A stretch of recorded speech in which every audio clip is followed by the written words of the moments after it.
warahmatullahi wabarakatuh. Waalaikumsalam Bu. Selamat pagi Pak Rido. Selamat pagi Bu. Oke. Apa kabar Bapak hari ini? Alhamdulillah sehat. Oke. Nah Pak Rido, hari ini kita akan melaksanakan percakapan pra-observasi sebelum observasi yang dilaksanakan di kelas Pak Rido ya. Iya Bu, siap. Oke. Nah Pak Rido, saya mau tanya beberapa pertanyaan. Untuk yang pertama, di observasi nanti di proses pembelajaran yang akan Pak Rido lakukan, apa tujuan pembelajaran yang akan dicapai di proses tersebut? Baiklah Bu, kalau tujuannya itu kita kebetulan akan melaksanakan pembelajaran di subtema 2, pembelajaran 5, subtema 4 tentang kewajiban dan hak di sekolah. Jadi tujuannya itu nanti pada mata pelajaran bahasa Indonesia itu melalui kegiatan mengamati teks bacaan berkaitan dengan kewajiban dan hak anak-anak di sekolah. Terus siswa dapat mengidentifikasi ungkapan, kalimat saran, masukan, dan penyelesaian masalah. Nah, untuk di mata pelajaran matematika itu nanti melalui kegiatan mencoba model indeks, card match, yang berkaitan dengan perselisihan, kemungkinan siswa dapat menyebutkan suatu bilangan sebagai hasil bilangan caca. Terus melalui kegiatan mencoba model indeks card and match berkaitan dengan perselisihan, siswa juga dapat menganalisis apakah suatu bilangan dapat dinyatakan memiliki sebuah kemungkinan. Terus pada mata pelajaran PPKN itu melalui kegiatan mengamati gambar berkaitan dengan hak dan kewajiban di sekolah menggunakan metode talking stick, siswa dapat menyebutkan 3 kewajiban sebagai warga sekolah. Artinya proses pembelajaran Pak Rido nanti akan melaksanakan pembelajaran berbasis tematik dengan 3 mata pelajaran ya Pak ya? Iya benar. Kemudian tujuan pembelajarannya juga terdiri dari 3 tujuan pembelajaran yang akan dicapai. Baik. Pak Rido, untuk pertanyaan kedua, untuk observasi kelas di kelas Pak Rido ini nanti, area pengembangan yang hendak dicapai oleh Pak Rido itu seperti apa? Kalau area pengembangannya mungkin dari kompetensi pedagogi itu berupa metode pembelajaran, dan pada pembelajaran kali ini mungkin saya akan menggunakan diskusi kelompok dan kompetensi mengaktifkan siswa melalui media belajar, dan kompetensi pengelolaan kelas dapat agar pembelajaran lebih berpihak kepada murid-murid. Ya, artinya di area pengembangan kali ini Pak Rido akan berfokus pada pengembangan kompetensi pedagogiknya. Iya Bu, betul. Pertanyaan selanjutnya, strategi apa yang akan dipersiapkan oleh Pak Rido dalam kegiatan observasi di pembelajaran di kelas Pak Rido nanti? Kalau dari strategi mungkin yang pertama itu dari media pembelajaran yang bervariasi. Terus yang kedua mungkin strategi pembagian siswa dalam kelompok kecil berupa strategi diskusi dan presentasi. Lalu juga saya menyiapkan strategi menyiapkan dengan cara memberikan reward untuk anak-anak agar anak-anak lebih semangat dan lebih aktif. Oke. Wah, alhamdulillah ya, menurut saya itu sudah strategi yang cukup matang sekali untuk Pak Rido terapkan nanti di kegiatan observasi pembelajaran di kelas Pak Rido. Semoga apa yang sudah Pak Rido persiapkan ini bisa dilaksanakan sesuai dengan rencana awal dan juga bisa dan juga bisa berhasil pada proses pembelajaran yang akan dilaksanakan oleh Pak Rido nantinya. Baik Pak Rido, terima kasih untuk semua jawaban dari pertanyaan saya sampaikan kepada Bapak. Nah, ada catatan sedikit dari saya. Nanti mungkin ada baiknya Bapak Rido mengintegrasikan kompetensi sosial emosional atau KSE pada pembelajaran di kelas Pak Rido. Baik Pak Rido, kita sudah melakukan percakapan pra-observasi kelas untuk pembelajaran di kelas Pak Rido nanti. Terima kasih untuk kehadiran Bapak Rido hari ini. Ya, semoga apa yang sudah kita rencanakan ini di kegiatan observasi di kelas Pak Rido nantinya bisa berlangsung dengan lancar dan berhasil. Nah, saya kira cukup sekian untuk hari ini. Terima kasih sekali lagi. Sampai jumpa di kelas observasi di pembelajaran kelas Pak Ridho. Terima kasih. Assalamualaikum warahmatullahi wabarakatuh.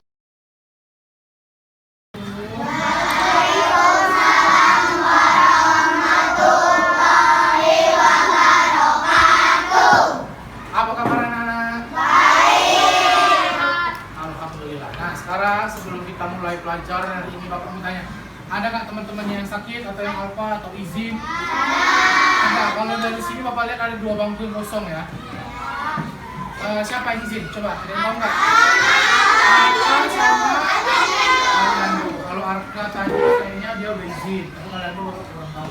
Nah, jadi anak-anak, dapat kalian lihat kan kalau yang sakit berarti yang paling utama itu apa? Menjaga kebersihan. Kenapa Pak menjaga kebersihan Pak? Karena kunci dari kesehatan itu harus bersih dulu. Kalau kalian udah biasa sama sampah, udah biasa lihat sampah, udahlah berarti kalian tuh udah jauh dari kata sehat. Kenapa? Udah kotor tangannya, main-main lah.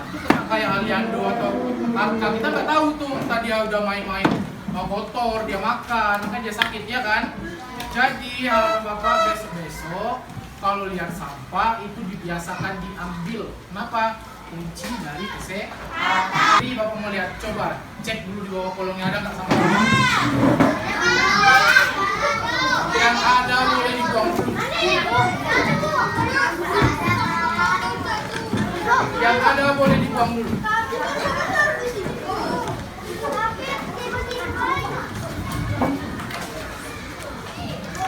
Kolongnya tuh. Sudah. Coba. Yang bersih itu rasanya gimana? Nyaman kan? Gimana kalau mau belajar terus Bapak bilang taruh barang-barang di bawah laci terus pegang ada sampah, enak nggak? Enak kan? Nah, kenapa Bapak suruh buang sampah lagi? Karena sama dengan materi kita hari ini sangat nyambung. Apa materinya hari ini Pak? Materinya hari ini kita belajar menciptakan rasa nyaman di sekolah. Apa sih Pak? Maksudnya Pak? Sekarang Bapak tanya dulu, sekolah itu apa?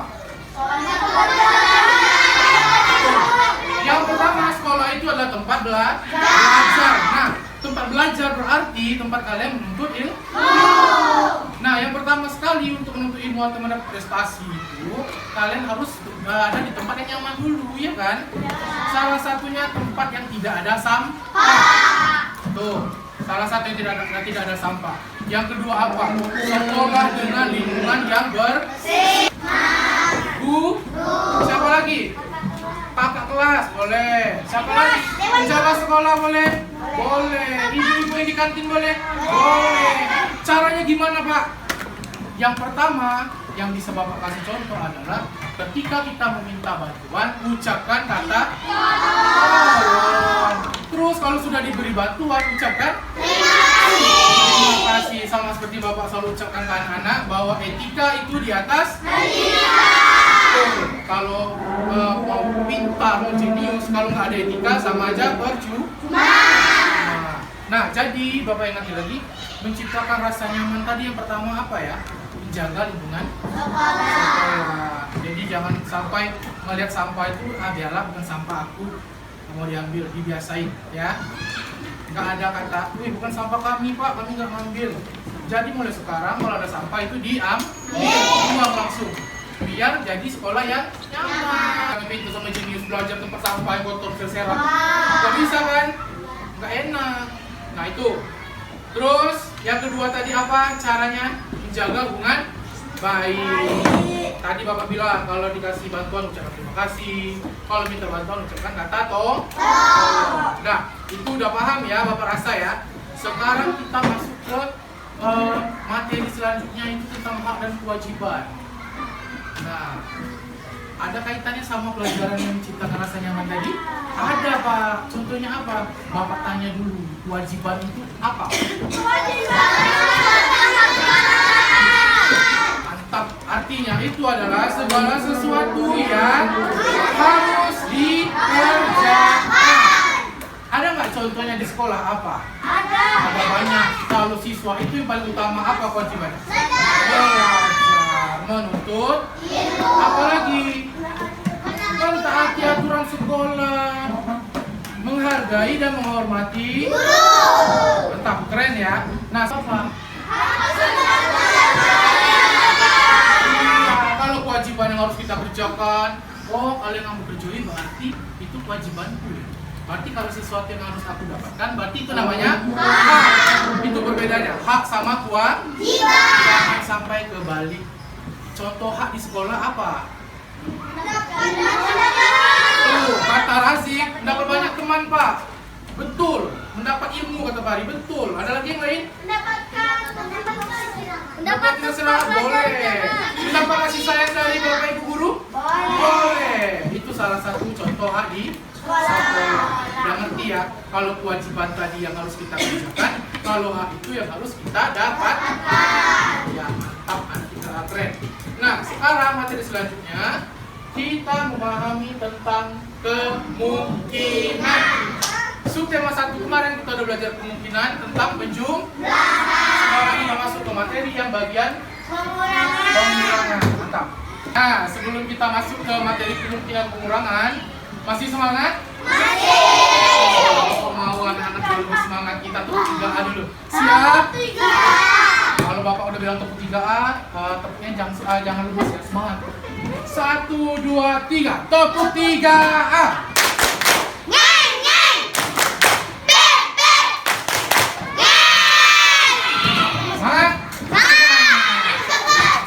Mantap, semangat. Nah, sebelum kita masuk ke materi pengurangan, yang penjumlahan kemarin Bapak mau review lagi. Masih ingat nggak kalian? Masih. Kemarin itu kita masuk ke, ada rumusnya kan? Kemungkinan penjumlahan itu. Rumusnya gimana kemarin? Bapak kasih tahu. Kita lihat dulu A tambah B sama dengan C. Tapi ada syaratnya Pak di situ. Apa syaratnya kemarin? Nilai A harus lebih kecil daripada nilai C. Terus kalau udah nilainya ketemu, baru dikurangkan. C dikurang nilai A sama dengan C. Sekarang Bapak tanya lagi, kemungkinan itu apa kemarin? Siapa yang ingat? Bilangan cacat. Iya, menghitung bilangan cacat. Iya, itu masalahnya. Kemungkinan itu hasilnya udah tahu, tapi soalnya nggak tahu Pak. Makanya kita pakai rumus ini ya. Jadi soalnya apa ya? Bapak kasih contoh. Misalnya titik-titik dikurang titik-titik, hasilnya sama dengan 20. Nah, nanti dulu. Ini hasilnya kita udah tahu. Udah tahu hasilnya kan? Dari mana Pak dapat 20? Dari mana dapat 20? Kita pakai rumus. Kalian harus tentukan nilai yang lebih besar daripada nilai C. Berarti di atas 20. Yang pertama berapa kita coba? 50. Boleh, 50. Dikurang titik-titik sama dengan 2. Rumusnya apa tadi? Nilai A harus lebih besar daripada nilai C. Udah besar apa belum? Sudah ketemu. Berarti nilai A dikurang nilai C. Berarti selanjutnya 50 dikurang 20. berapa? 30. 50 dikurang 3 berapa? 30. Dikurang 20 sama dengan 30. Berarti 30 ini adalah nilai B-nya.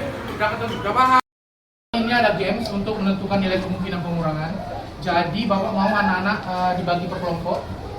Bisa ya? Kerja kelompok ya. Semoga kita bisa kerjasama dengan baik. Itu jawab soal kemungkinan yang ada di depan. Itu games. Gamesnya nggak cuma games aja, itu ada reward nanti. Siapa yang mau reward? Ya, harus semangat. Jadi jawaban kelompoknya harus sama dan benar. Sekarang Bapak bagi langsung ya, biar cepet ya. Barisan itu satu baris, dia satu kelompok. Itu kelompok pertama. Terus barisan ini kelompok kedua. Barisan ini kelompok ketiga, dan yang paling ujung itu kelompok 4. Nah, sekarang Bapak ada soal satu. Kita baca dulu. Nanti anak-anak kerjasama satu kelompok, tentukan berapa nilai kemungkinan yang benar. Ya. Dan tolong diingat, nilai A-nya harus lebih besar, jangan sampai kebalik ya. Tolong ya. Kita baca soalnya dulu. Kemungkinan yang pertama, siswa SDN 1 Kota Bulu masuk pukul 07.15. Di antara siswa ada yang berangkat menggunakan mobil dan motor. Setiap harinya jika siswa yang diantar sebanyak 200, berapakah kemungkinan siswa menggunakan motor dan mobil? Berarti nilainya udah tahu kan kita? Berapa? 200. Yang kita cari itu kemungkinan nilai. Anak jangan sampai salah, boleh rembuk dulu sama kelompoknya, kerjasama. Tanya mana jawabannya benar. Terus pilih satu perwakilan yang maju ke depan. Nanti kita adu cepat ya, siapa yang nempelnya benar. Itu nanti kita adu sampai ke final. Siap ya?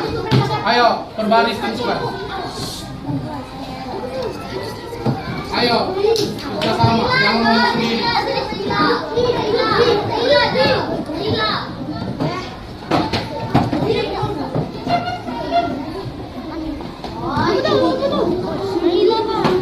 Jangan sampai salah. Ini ada penghitungannya, ini ada jebakan ini. Apa 900 apa 90? Jangan sampai salah ya. Ayo, jangan sampai salah. Kasih tanya teman-teman. Yang udah jawabannya di sini harus lebih. Jangan kembali. Kalau lebih kecil itu berarti penjumlahan. Ini kita ada kemungkinan kurang ya. Siap? Hari nunggu dulu, nanti pasiennya bisa lewat. Udah siap? Kita lihat nomor 1. Berapa kemungkinan di siswa yang menggunakan motor dan mobil yang sebanyak 200? Boleh dibuat.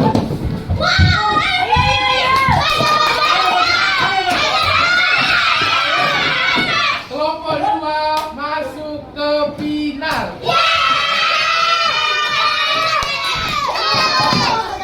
Apa? Udah fokus, kurang cepat. Mantap. Sekarang kelompok 3 sama 4. Sabar. Nah, sabar. Bagus, sabar. Kita baca soalnya dulu, jangan dulu. Soalnya apa itu? Jika siswa yang diantar 350, berapa kemungkinan siswa diantar dengan mobil dan motor? Belum. Sabar. Ya, siap ya. Berapa jawabannya dari 305? Jangan dipikir 200 lagi. 1, 2, 3.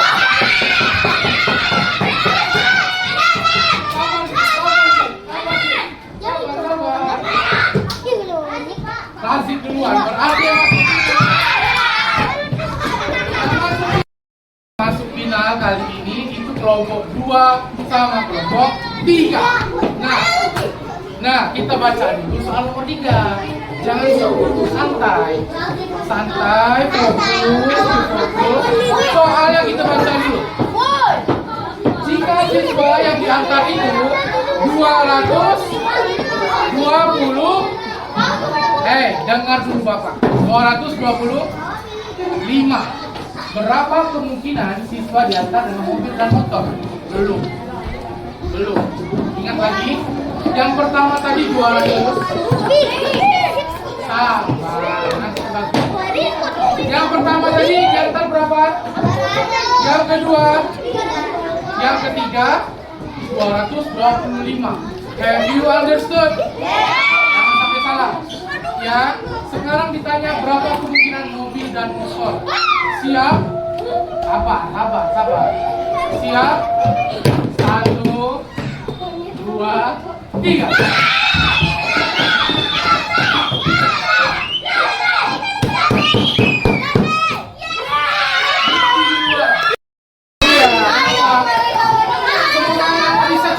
Kemungkinan pengurangan itulah ya. Bapak review lagi pelajaran hari ini. Yang pertama tadi kita bagaimana cara menciptakan rasa nyaman di sekolah. Yang pertama tadi apa caranya? Kaji dulu. Cara menciptakan rasa nyaman yang pertama apa? Mempunyai lingkungan sekolah yang bersih. Harus dijaga hubungan baik bersama warga sekolah. Lalu yang kedua, kita belajar tentang hak dan kewajiban. Hak itu apa? Segala sesuatu yang harus kita, sedangkan kewajiban yang harus kita kerjakan. Boleh nggak kewajiban sama hak itu dikerjakan sebelah? Tidak. Atau hak yang nggak dapat kewajibannya kita kerjakan? Tidak boleh. Kenapa? Kewajiban dan hak itu harus berjalan seimbang dan beriringan. Ya, paham ya? Sekarang Bapak tanya lagi yang udah kita pelajari tadi. Contoh kewajiban di sekolah apa? Belajar, Pak, dapat ilmu. Ada aturan sekolah itu ditaati, Pak. Boleh harus menghormati dan menyayangi guru-guru. Boleh ya? Teman-teman juga disayang, dihormati.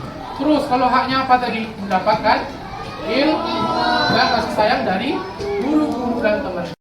Berdasarkan pelajaran kita pelajari hari ini ada soal. Yang pertama itu di lembar pertama itu ada tentang hak dan kewajiban. Nanti anak-anak isi sesuai gambar.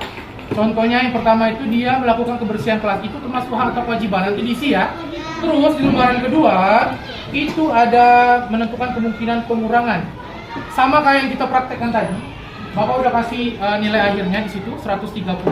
Terus di kolom bawah itu ada pilihan jawaban. Jangan sampai kebalik karena pengurangan itu nilainya harus lebih besar ya. Ini Bapak bagikan, besok dikumpul ya. Sabar. Iya.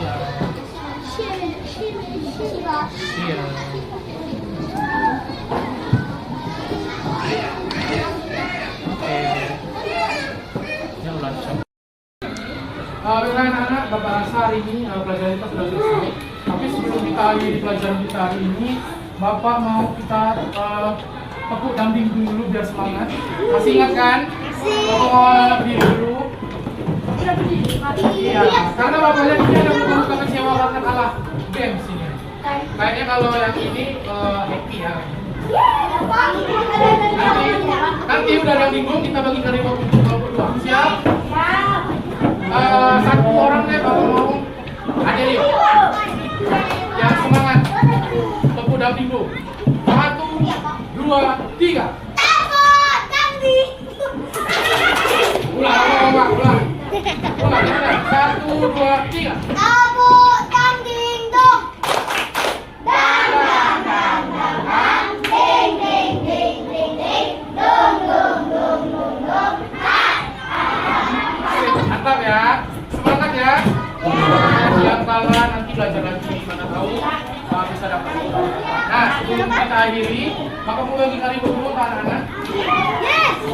Ini nanti tolong dibagikan sama kelompoknya sama rata ya, biar saling mencuci semua. Ini ributnya udah Bapak serahin ya. Selamat kelompok 2. Tepuk tangan mana tuh kelompok 2? Tepuk tangannya mana? Akhiri pelajaran ini, semoga banyak manfaat yang anak-anak bisa ambil. Semoga pelajaran-pelajaran selanjutnya pelajaran-pelajaran selanjutnya kita bisa lebih semangat lagi, yang lain lebih aktif lagi, lebih paham lagi, lebih semangat ya jelas ya, lebih happy ya. Sebelum Bapak akhiri, Bapak minta nopal, siapkan dulu kelasnya.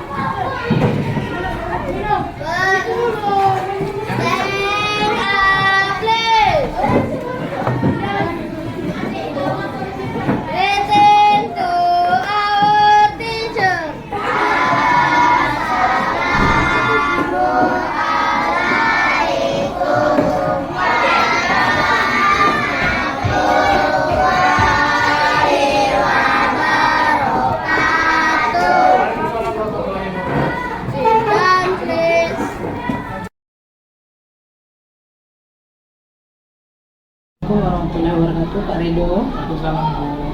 Apa kabarnya hari ini, Pak? Alhamdulillah baik. Alhamdulillah. Jadi Pak Rido, hari ini kita akan melakukan percakapan mengenai pasca observasi di kelas pembelajaran Pak Rido hari ini. Apakah Pak Rido sudah siap? Siap. Oke. Pak Rido, berdasarkan catatan yang saya amati, yang sudah saya catat di proses pembelajaran Pak Rido hari ini, menurut saya secara keseluruhan kegiatan pembelajaran di dilakukan Pak Rido itu sudah berjalan dengan baik. Semua langkah pembelajaran sudah dilaksanakan sesuai dengan rencana pelaksanaan pembelajaran atau RPP yang sudah Bapak Rido buat. Kemudian juga tujuan pembelajaran juga sudah tercapai dengan baik. Kemudian juga saya melihat peserta didik atau siswa sangat aktif di kelas. kemudian juga saya juga melihat media pembelajaran yang cukup bervariasi juga sudah dilakukan oleh Pak Rido selama proses pembelajaran. Nah, jadi namun ada beberapa catatan juga yang saya dapatkan. Seperti nanti untuk kedepannya mungkin Pak Rido akan lebih bagus lagi kalau melaksanakan pembelajaran berdiferensiasinya itu dengan diferensiasi konten, kemudian dengan diferensiasi modul, sehingga lebih meningkatkan integritas Pak Rido dalam melaksanakan pembelajaran di kelas. Pak Rido, sekarang kita memasuki beberapa daftar pertanyaan untuk catatan percakapan pasca observasi kita. Untuk pertanyaan pertama, nah, apa yang menjadi hambatan atau kendala pada saat Pak Rido melaksanakan proses pembelajaran di kelas tadi? Hambatan pasti nggak ada yang lulus juga ya. Jadi kalau yang saya tangkap tadi dari proses pembelajaran, hambatannya mungkin ada beberapa anak kurang aktif. Ketika ditanyakan tentang materi dia merespon, atau dia ada satu dua anak yang kayak nggak peduli gitu sama pelajaran. Mungkin itu. Ya, baik Pak Rido, artinya masih ada beberapa anak yang kurang aktif selama proses pembelajaran ya Pak Rido. Oke. Pak Rido, kita lanjut ke pertanyaan kedua. Nah, di pertanyaan kedua ini, apakah Bapak sudah merasa puas dengan proses pembelajaran yang sudah Bapak lakukan di hari ini? Kalau membahas tentang kepuasan, mungkin saya pribadi udah merasa puas karena dari hambatan yang saya lihat tadi itu mungkin persennya lebih besar karena yang lebih aktif. Tapi mungkin kedepannya akan diperbaiki lagi cara pembelajarannya agar anak-anak yang belum aktif tadi jadi aktif. Selanjutnya untuk pertanyaan ketiga Pak Rido ya, apa hal positif yang sudah Bapak lakukan selama proses pembelajaran tadi? Kalau ditanya hal positif, saya rasa tadi sudah cukup bagus. Salah satunya media pembelajaran saya pakai juga cukup bervariasi. Terus mengajak anak-anak aktif melalui pembagian kelompok di kelas, terus memberikan reward untuk anak-anak yang bisa menjawab pertanyaan dengan benar. Saya rasa itu. Oke, ya betul sekali, sesuai dengan yang saya amati ya. Pembelajaran di kelas Pak Rido hari ini sudah menerapkan pembelajaran yang aktif, menyenangkan bagi siswa, sehingga seluruh materi sudah tersampaikan dengan baik. Oke, Pak Rido, kita selanjutnya kita memasuki pertanyaan yang keempat. Nah, pertanyaan saya adalah apa yang akan Bapak Rido ubah untuk pertemuan selanjutnya di proses pembelajaran yang akan dilakukan oleh Pak Rido? Mungkin kalau untuk mengubah pembelajaran selanjutnya, mungkin yang Pak Rido ubah itu dari media yang lebih bervariasi, lebih menarik, terus juga menjaga pembelajaran berdiferensiasi baik dari konten atau produk, terus menciptakan pembelajaran yang pembelajarannya itu memihak kepada anak. Oke, artinya nanti Pak Rido akan melaksanakan tindak lanjutnya berupa meningkatkan pembelajaran yang berdiferensiasi baik konten maupun produk dan juga menciptakan media pembelajaran yang semenarik mungkin lagi. Iya. Oke. Baik Pak Rido, itu tadi beberapa percakapan kita mengenai pasca observasi di kelas Pak Rido ya. Nah, jadi terima kasih sudah hadir di sini, sudah memberikan jawaban dari pertanyaan yang sudah saya sampaikan. Semoga kedepannya dari hasil observasi kita ini, dari hasil percakapan kita di hari ini, Bapak Rido bisa melaksanakan tindak lanjut sesuai dengan apa yang diharapkan oleh Pak Rido tadi. Saya ucapkan terima kasih untuk kita hari ini ya. Kedepannya semoga kita bisa berkolaborasi lagi. Saya akhiri, wassalamualaikum warahmatullahi wabarakatuh. Assalamualaikum warahmatullahi wabarakatuh.